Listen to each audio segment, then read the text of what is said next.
करनाल में किसानों के आगे हरियाणा सरकार को झुकना पड़ा। एसडीएम आयुष सिन्हा की छुट्टी करनी पड़ी तो मामले की जांच की बात भी माननी पड़ी। करनाल में मिली जीत के बाद अब किसानों ने दिल्ली में मोदी सरकार पर भी दबाव बढ़ाना शुरू कर दिया है। किसान नेता पूरे देश में अब पंचायतें कर रहे हैं। किसानों का टारगेट साफ है, या तो केंद्र सरकार कृषि कानून वापस ले या फिर चुनावों में नुकसान उठाने को तैयार रहे। लगभग एक साल पहले 17 सितंबर 2020 को संसद ने नए कृषि कानूनों पर मुहर लगाई थी। इसके साथ ही देश में इन कानूनों का विरोध भी शुरू हो गया। 26 नवंबर से दिल्ली किसानों के आंदोलन का केंद्र बन गई। तभी से दिल्ली के 3 बॉर्डरों पर किसान डटे हुए हैं।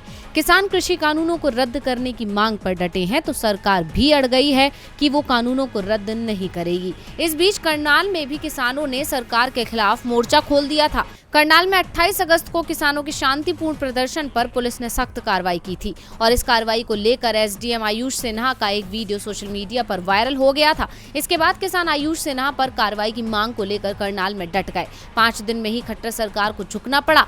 हरियाणा सरकार झुकी तो अब किसानों ने दिल्ली का रुख कर लिया है। हरियाणा की जीत से उत्साहित संयुक्त किसान मोर्चा ने कहा कि अब दिल्ली भी ज्यादा दूर नहीं है। इस बीच बुंदेलखंड के हमीरपुर में किसानों की पंचायत हुई, जिसमें किसान नेता राकेश टिकैत ने कहा कि सरकार 3 कृषि कानून बनाकर रोटी को तिजोरी में बंद करने की कोशिश कर रही है। रोटी बाजार की चीज नहीं बल्कि सभी की जरूरत की चीज है। सरकार को बड़ी कंपनियां चला रही हैं। राकेश टिकैत ने कहा कि मोदी सरकार ने अगर किसानों की बात नहीं मानी तो उसे इसका नुकसान चुनावों में उठाना होगा।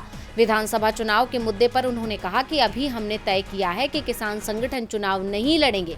बीजेपी वाले जरूर इस तरह की बातें कर रहे हैं क्योंकि जो जिस रंग के चश्मे से देखेगा उसे वैसा ही दिखेगा। बीजेपी का मकसद चुनाव है, इसीलिए हमें भी चुनाव से जोड़ रहे हैं, लेकिन हमारा मकसद देश बचाना है, इसलिए यूपी ही नहीं पूरे देश में घूम रहे हैं। बीजेपी किसान आंदोलन को ट्विटर पर बदनाम कर रही है। किसानों के पास ट्विटर नहीं है, हम वहां कमजोर हैं, लेकिन हमारे पास ट्रैक्टर की ताकत है। सरकार का ट्विटर हमारे ट्रैक्टर के आगे नहीं टिकेगा। टिकैत ने कहा कि संयुक्त किसान मोर्चा अब सिर्फ कृषि कानून के लिए नहीं लड़ रहा, बल्कि हमारी लड़ाई अब देश बचाने की है।